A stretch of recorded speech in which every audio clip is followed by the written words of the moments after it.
안녕하세요, 지코입니다. 일단은 제가 인공수정을 시작을 했어요. 원래 남편이랑 둘이서 결혼하고 나서부터 1년 정도? 거의 한 1년 반 정도? 자연 임신을 준비를 하다가 제가 이제 자궁 쪽에 조금 문제가 있어서 검사를 받으러 갔다가 그때부터 한 인공수정을 고민을 했던 것 같아요. 그래서 한 고민을 한 3개월 정도 했고 그 사이에도 자연 임신을 시도를 했으나 되진 않아서 제가 중요한 일정이 있었던 2월이 지나고 바로 3월부터 인공수정을 시작했습니다. 25일에 생리를 시작해서 그 다음 날에 바로 부천 마리아 방문을 했습니다. 이날은 마리아 방문을 해서 이제 제가 시작할게요 라고 말씀을 드렸었고 그날 바로 난임지원금 처방전을 받아서 바로 보건소에다가 당일에 신청을 해야 됩니다.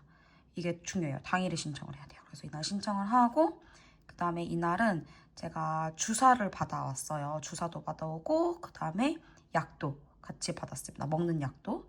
그래서 그 다음 날부터 이제 시작이 되는데 남편하고 제가 같이 항생제를 먹어야 되더라고요.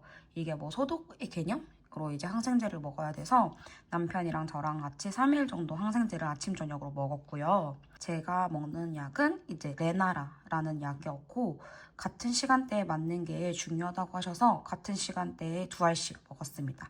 그래서 12시 반에 맞춰서 하나, 둘, 셋, 넷, 한 5일 정도 먹었던 것 같아요. 그리고 주사는 격일로 맞았어요. 생리 시작 하나, 둘, 셋, 넷, 5일째부터 폴리트롭이라는 이제 150ml를 맞았고요. 이날 한 번 맞고 그 다음에 3일에 한 번 맞고 그 다음에 이날 5일에도 한 번 맞았습니다. 그래서 병원을 이제 잘 자랐는지 확인을 하고자 이 8일에 마리아를 방문을 다시 했어요. 방문해서 초음파를 봤더니 잘 자란 것 같다 하셔서 다음날 바로 9일에 시술을 하자고 하셔가지고 이날 성숙 주사를 한 대 맞았습니다. 그리고 소독 질정을 한 개 넣었었고 이날 병원비는 이제 뭐 초음파 검사하고 이런 거 있었고 그 다음에 이게 지원금이 이제 적용이 됐어요. 이날부터. 그래서 그 전에 우리 66,000원 나왔었잖아요. 아이고 이거 전에 66,100원이 나왔었는데 요거를 지원금을 받아서 6,610원을 다시 취소하고 결제를 했었고요. 그 다음에 이날은 그래서 병원비가 24,000원 나왔고 약값은 이 소독 질정 약값 때문에 6,130원이 나왔습니다. 질정들이 진짜 생각보다 엄청 비싸요. 그래서 다음날 이제 방문이 되면은 제가 8시에 방문을 해서 남편은 정자 처치를 들어갔고 그 다음에 약품 처리를 하고 이제 인공수정을 시술을 하는데 남편 정자가 이날 5천만 마리 정도 나왔고 운동성도 98%가 나왔대요. 이거를 종이로 마리아는 주시더라고요. 그리고 저는 남포가 4개 정도 잘 자랐고 1개는 작은 거라고 했어요. 그리고 터진 여부는 알려주지 않으셔가지고 이날 제대로 터졌는지는 잘 모르겠지만 이날 저녁부터 배가 엄청 아팠었거든요. 그게 아마 저는 배란통일 거라고 생각을 해서 9일부터 10일에 저는 배란이 됐던 걸로 예상이 됩니다. 그래서 이날은 병원비가 제 병원비는 8,350원, 그 다음에 남편 병원비는 3,780원 이렇게 나왔습니다.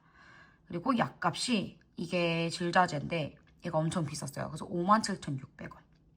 이걸 14일 동안 매일 저녁 넣어야 돼요. 시술 과정은 딱히 아프진 않아요. 인공수정은 정말 아무 느낌이 없었어요, 저는. 사실 저는 그 나팔관 조영술이 너무 아팠어가지고 정말 걱정했었거든요. 근데 저도 생리통이 너무 심했었던 터라 별 느낌이 없었던 걸 수도 있는데 진짜 인공수정은 사실 별 느낌 없어요. 진짜 별 느낌 없어요. 그래서 괜찮았습니다. 그리고 그 다음날부터 이렇게 쭉 질자제를 넣었어요. 8일차 된 날, 요 날이겠죠? 이쯤에 사실 피가 비쳤어요. 피가 비쳤었고 정말 연하게 2주를 봤었어요. 이날 20일부터 피비침이 있었어요. 20일부터 피비침이 있었고 21일도 계속 생리 끝물처럼 계속 피비침이 있었어요. 그래서 불안하다, 안 됐을 것 같다라는 생각에 병원을 방문해서 피검사를 했는데 피검사 수치가 1.47이 나왔습니다. 정말 어이없는 숫자죠? 그래서 1.47이 나와서 비임신이 됐을 거라는 예상을 했었는데 이 호르몬 수치잖아요, 이게. 그래서 완전히 다 떨어져야 된대요. 이게 0으로. 그래야 다시 시작을 할 수 있대요. 그래서 일단은 다음 주에 한번 피검사를 더 하자고 하셔서 이날은 피검사 일단 했던 비용 5,040원이 나왔고 혹시 정말 혹시 몰라서 질자제를 2개 더 처방을 받았습니다. 만약에 임신이면 요날 넣어야 되니까 일단 질자제를 처방을 받았고 그 다음에 화요일날 방문을 해서 피검사를 다시 했어요. 근데 이날도 피검사 수치가 많이 떨어지진 않았더라고요. 그래서 1.17이 나왔고 병원비, 피검사 비용 나왔고 생리를 정말 본격적으로 이날부터 이날까지 시작을 해서 생리 기간을 보냈습니다. 그러고 다시 오늘 다시 방문을 해서 피검사를 했고 수치가 0.1이 나왔어요. 그리고 오늘은 기다려서 이제 상담까지 남편이랑 같이 받았어요. 근데 저는 난소 나이가 제 나이보다 많이 높기 때문에 처음에도 시험관을 조금 생각을 해봤었으나 선생님께서 그래도 인공수정 한 번은 해보자고 하셔서 한 번을 했던 거거든요. 그래서 오늘 다시 물어봤어요. 제가 이게 난소 나이가 높은데 인공수정을 다시 한 번 하는 게 맞을까요? 아니면 시험관을 하는 게 맞을까요? 했더니 선생님께서 그냥 시험관을 한번 해볼까요? 이렇게 말씀을 하셔서 그냥 저희는 바로 오늘 시험관을 결정을 하고 왔고요. 오늘 오빠 간 김에 동의서 사인을 먼저 했어요. 요거는 그래도 유도리 있게 조금 먼저 해주시더라고요. 그래서 오늘은 피검사 수치랑 병원비 7,380원 상담 비용까지 이렇게 나와서 오늘 이렇게 했습니다. 그래서 이제 오늘부터 본격적으로 시험관 1차가 시작이 되었고 이제 다음 생리 2, 3일차에 방문을 해서 다른 분들과 마찬가지로 주사도 맞고 뭐 채취도 하고 이렇게 과정이 진행이 될 것 같아요. 그래서 일단은 저희 인공수정 1차는 비임신으로 종결이 되었고요.